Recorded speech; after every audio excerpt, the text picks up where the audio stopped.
Saudara, kalau kita sepintas kilas balik perjalanan Joko Widodo sebagai Presiden RI yang ke-7, itu diawali dari menjadi wali kota Solo.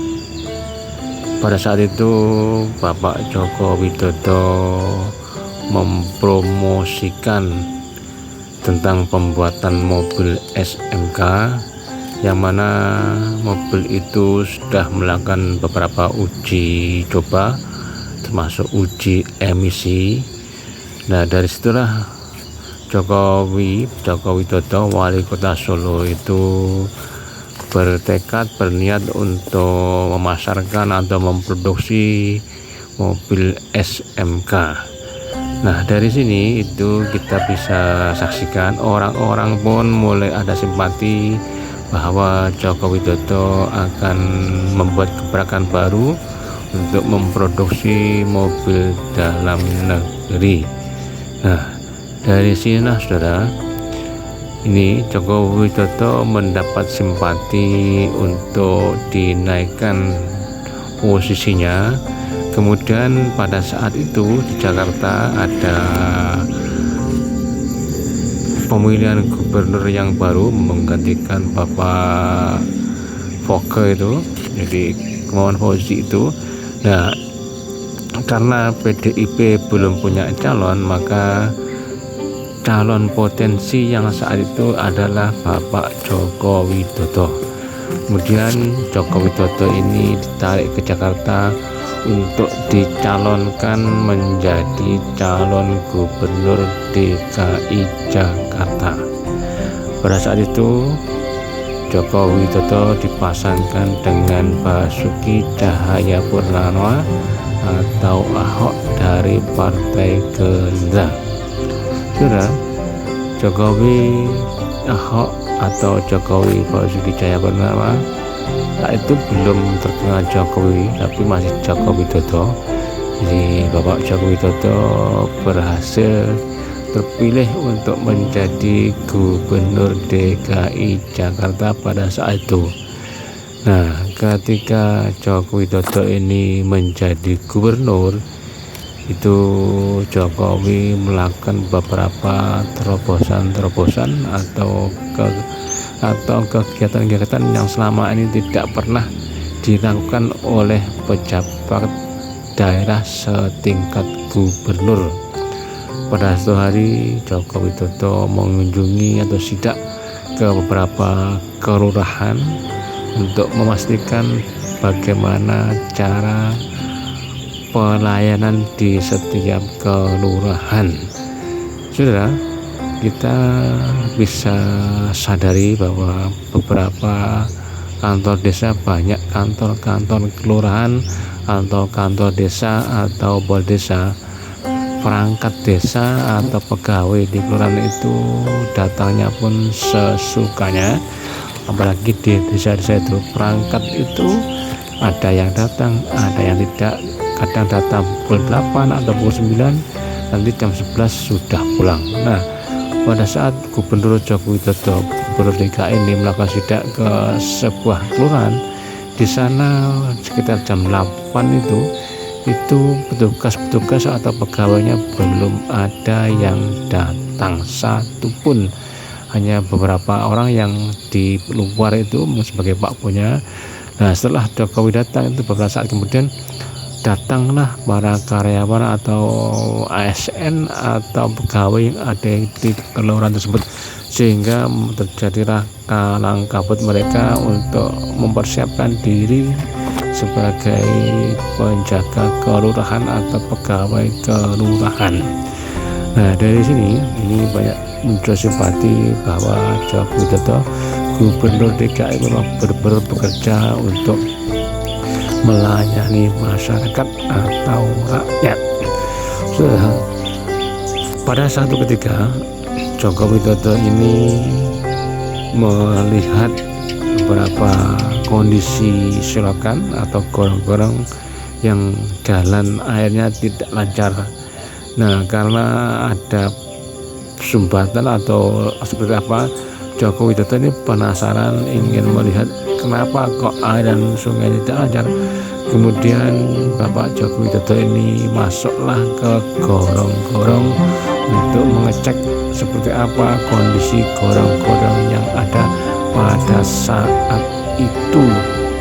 Nah, dengan gorong-gorong, masuk gorong-gorong ini, Bapak Joko Widodo Gubernur DKI Jakarta ini sangat mendapat simpati antusias dari rakyat pada saat itu, bahwa Bapak Joko Widodo betul-betul pemimpin yang langsung turun ke lapangan ngecek seperti apa kondisi yang ada di daerah yang dipimpinnya.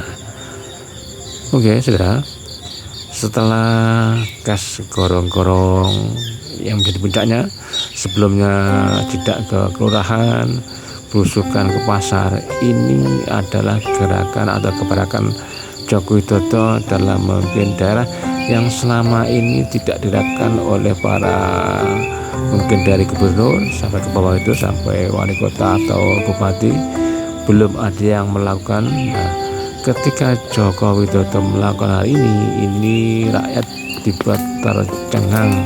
Hebat sekali pemimpin ini, mantap sekali karena sudah terjun ke lapangan langsung melihat kondisi para bawahannya. Nah, saudara, dalam karirnya adalah pada saat itu pemilu presiden segera dimulai karena jatah jabatan presiden Bapak Susilo Bambang Yudhoyono segera berakhir. Namun sebagai Gubernur DKI Jakarta, Joko Widodo masih punya sisa jabatan waktu yang belum terselesaikan. Nah, pada saat pemilihan presiden, karena PDIP itu belum punya calon, nah satu-satunya calon yang betul-betul telah memikat hati rakyat atau membuat rakyat terkagum terpesona adalah Joko Widodo. Kemudian tanpa pikir panjang, tanpa banyak basa-basi, ditariklah atau coba diangkatlah Joko Widodo ini untuk menjadi calon presiden RI yang ke-7. Perjalanan pencalonan presiden ini sangat mulus karena track recordnya Joko Widodo seperti itu, sehingga mudah saja Joko Widodo mendapat simpati dari rakyat Indonesia. Kemudian untuk wakilnya, karena ini PDIP partai terbesar nomor 1 saat itu, terbesar nomor 2 adalah Golkar. Nah, kader Golkar saat itu yang senior adalah Bapak Yusuf Kalla. Ada beberapa tokoh yang lain, namun yang mendapat pilihan adalah Bapak Yusuf Kalla. Maka terpilihlah Bapak Yusuf Kalla ini untuk mendampingi atau menjadi calon wakil presiden dari calon presiden Joko Widodo. Nah, selesai saudara, proses pencalonan berjalan dengan mulus. Kemudian proses pemilu, kampanye dan sebagainya sudah dilalui, maka terpilihlah Joko Widodo Yusuf Kalla sebagai presiden dan wakil presiden Republik Indonesia yang ke-7. Untuk Pak Yusuf Kalla ini sudah menjadi wakil presiden yang kedua kalinya. Sebelumnya jadi wakil presiden dari Bapak SBY atau Susilo Bambang Yudhoyono di periode pertama. Saudara, kesuksesan Jokowi meraih suara mungkin sekitar 60% menjadi presiden RI ini sudah diprediksi karena track record yang telah dilakukan oleh Joko Widodo. Saudara, ketika menjadi presiden inilah Joko Widodo namanya disingkat menjadi Jokowi. Karena itu orang-orang di Indonesia memanggil Bapak Joko Widodo dengan sebutan Jokowi. Nah, ini dalam suksesi atau pergantian kepemimpinan dari Bapak SBY ke Joko Widodo ini dibuatlah satu semacam satu adegan, jadi stafetnya seperti itu. perpindahan kepemimpinan dari Bapak SBY Susilo Bambang Yudhoyono kepada Bapak Joko Widodo. Nah, di awal-awal pemerintahan Joko Widodo ini mungkin sedikit beberapa pengamat atau termasuk saya ini sedikit agak gimana gitu, karena Joko Widodo atau Bapak Jokowi ini melantik beberapa menteri, banyak sekali menteri yang itu melebihi dari jumlah menteri di kabinet Presiden Susilo Bambang Yudhoyono. Nah, dalam proses perjalanan menjadi presiden ini karakter Joko Widodo mulai kita baca, kita amati, kita ikuti bahwa apa yang dilakukan oleh Joko Widodo itu secara garis besarnya itu sedikit menyalahi dari track awal yang pada awalnya diimiskan sebagai orang yang penuh kerakyatan atau membela wong cilik, tapi pada periode menjadi presiden ini nampaknya sudah berubah. Jadi Joko Widodo atau Bapak Jokowi ini dalam program-programnya atau event-event yang sedikit spesial itu yang diundang adalah beberapa influencer atau artis-artis atau orang-orang terkenal. Nah, dari sini maka konten ini saya beri judul Jokowi tidak pro rakyat kecil. Karena apa? Satu contoh, dalam peresmian kereta cepat Wush Jakarta Bandung itu yang diajak turut serta meresmikan dan menaiki adalah para artis-artis terkenal, orang-orang kaya, para pejabat. Tidak satupun rakyat jelata, rakyat kecil yang diajak untuk menaiki kereta Wush dalam proses pertama atau pembukaannya. Kemudian pada saat baru-baru ada virus COVID atau corona ini, ada program vaksinasi, Joko Widodo yang ditarik, yang direkrut juga orang-orang para selebritis, orang-orang terkenal, orang-orang kaya, sehingga di situ tidak ada rakyat jelata, orang kecil yang dilibatkan. Kalau Bapak Jokowi ini, Presiden Joko Widodo ini mengadakan program bantuan BLT langsung tunai itu adalah kelanjutan dari programnya Bapak Presiden Susilo Bambang Yudhoyono, yang mana pada saat itu bantuan BLT, bantuan langsung tunai ini diberikan atas kompensasi dari kenaikan harga BBM atau pengurangan subsidi BBM, kemudian diberikan bantuan kepada orang-orang kecil yang menerima. Akan tetapi penerima ini banyak yang salah sasaran atau tidak tepat sasaran. Karena apa? Kebanyakan yang menerima adalah secara umum itu adalah masih ada hubungan kekerabatan dengan perangkat yang ada di desa-desa, dan kontrol atau monitoring dari pihak atasan itu tidak ada, sehingga yang menerima bantuan itu ya orang-orang itu saja. Saudara, kenapa Joko Widodo tidak berpihak, tidak pro kepada rakyat kecil? Ya seperti itu, setiap ada apa-apa kegiatan seperti di IKN awal-awal yang dilibatkan ya orang-orang besar, orang gede. Nah, sekarang ini kereta Wush yang jadi polemik sekarang ini kononnya Joko Widodo bilang ini bukan untuk cari untung, tapi untuk melayani masyarakat. Tapi pertanyaannya, masyarakat yang mana? Karena yang naik kereta api Wush itu hanya orang-orang kaya. Tidak mungkin rakyat miskin akan naik kereta cepat Wush karena tidak ada dana, tidak cukup duit untuk membeli tiketnya.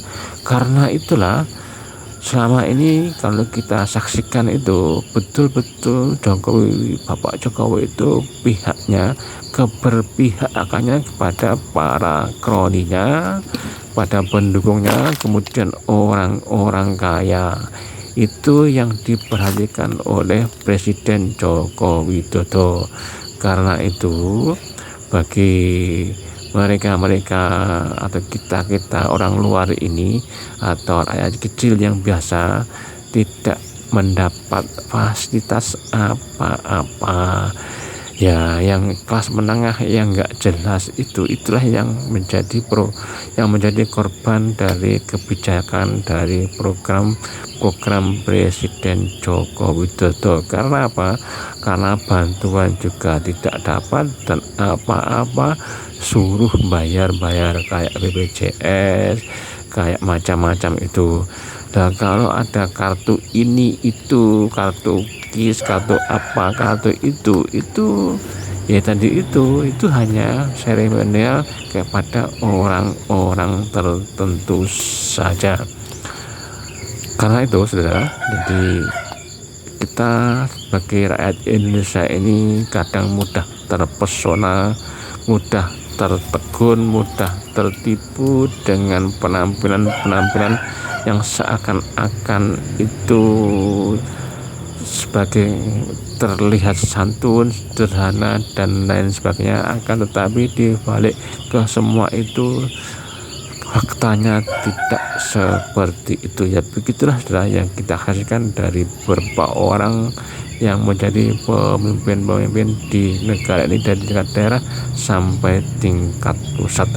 Konten ini sahabat tidak untuk menjatuhkan Joko Widodo, hanya menggambarkan suara atau menyuarakan dari rakyat kecil yang selama ini terpinggirkan, tersisihkan dengan fakta-fakta yang ada bahwa apa yang dilakukan oleh Joko Widodo selama ini adalah tidak berpihak, tidak pro kepada rakyat kecil. Sebab pembuatan tol juga itu hanya yang menikmati ya orang-orang kaya. Kenapa? Di daerah-daerah terpencil, daerah pelosok itu tidak dibangunkan jalan-jalan, jembatan atau puskesmas.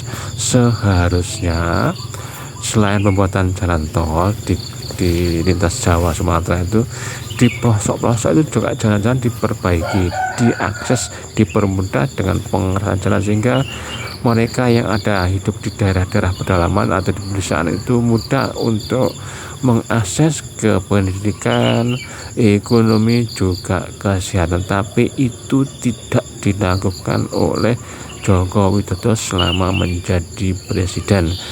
Joko Widodo lebih mementingkan kepada seremonial yang bersifat itu untuk orang-orang kaya, orang-orang gede, orang besar, dan juga mungkin dengan sekitar. Terima kasih, matur nuwun, terima kasih, jumpa lagi.